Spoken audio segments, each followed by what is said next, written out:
Andrew Symonds, thanks for being with us here on Sport at 10. How are you? Very good, thanks, mate. First of all, let's start with born in England, playing for Australia with West Indian parents. That needs explaining. Well, it goes like this. I was born in England, as you said. Moved to Australia when I was 18 months old, and I lived in Australia for the rest of my life. But my parents, I was an adopted child, and when I was adopted, I don't know who my natural parents were. I was adopted very young. I think I was only 6 weeks old. So, and I've never met your parents? No, I've never hunted them down or tracked them, because I've seen that my parents that took me on from six weeks old were my parents. So, yeah, I've never had that urge to follow that up. So then how does anyone even know that they're from the West Indies? Oh, well, I think with all the paperwork and that, they know your background. I was English West Indian, so that was just a heritage thing as to where my bloodline is. Huh. Now, a lot of people on Twitter asking me to ask you, what happened to the dreads? The dreadlocks were your key feature in your playing days.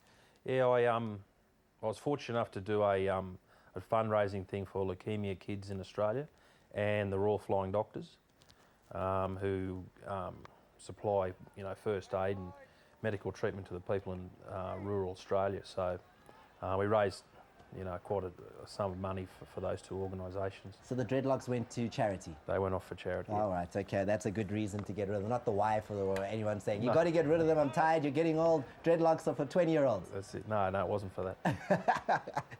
You battled with alcohol? It even caused you to miss matches? Yeah. You got suspended? Yeah, I got suspended. We had a big night out it was one of the boys' birthdays, and I got drunk, and I was still intoxicated the next morning, and I got suspended. And yeah, I was diagnosed as a binge drinker. Which is? Which is just drinking to excess. Yeah, that's the diagnosis. You even had a contract with the Australian cricket that said you shouldn't drink. Is that the case? My last Ashes tour, I had to sign a different contract to the rest of the boys. I wasn't allowed to drink on that tour. And then on that tour, I went and watched the State of Origin, which is a very popular rugby league game in Australia. And a number of us went to the pub to watch it, and I had a few beers there, and the authorities found out, and I was sent home. And that was before the World Cup, the T20 World Cup? Yeah, that's right. Yeah, that was probably a week before that started, and I was sent home, and yeah, that was the end of me. I'd had a number of chances, and that was the last one. You speak about Harbhajan Singh. I mean, we all know him as the Turbinator, the great bowler for India. You were on tour there, and one of the biggest controversies in cricket erupted as to, did he call you a monkey? Was that a racial slur towards you? The second team I played for in the IPL was Mumbai Indians, and that was the same team that Harbhajan played for.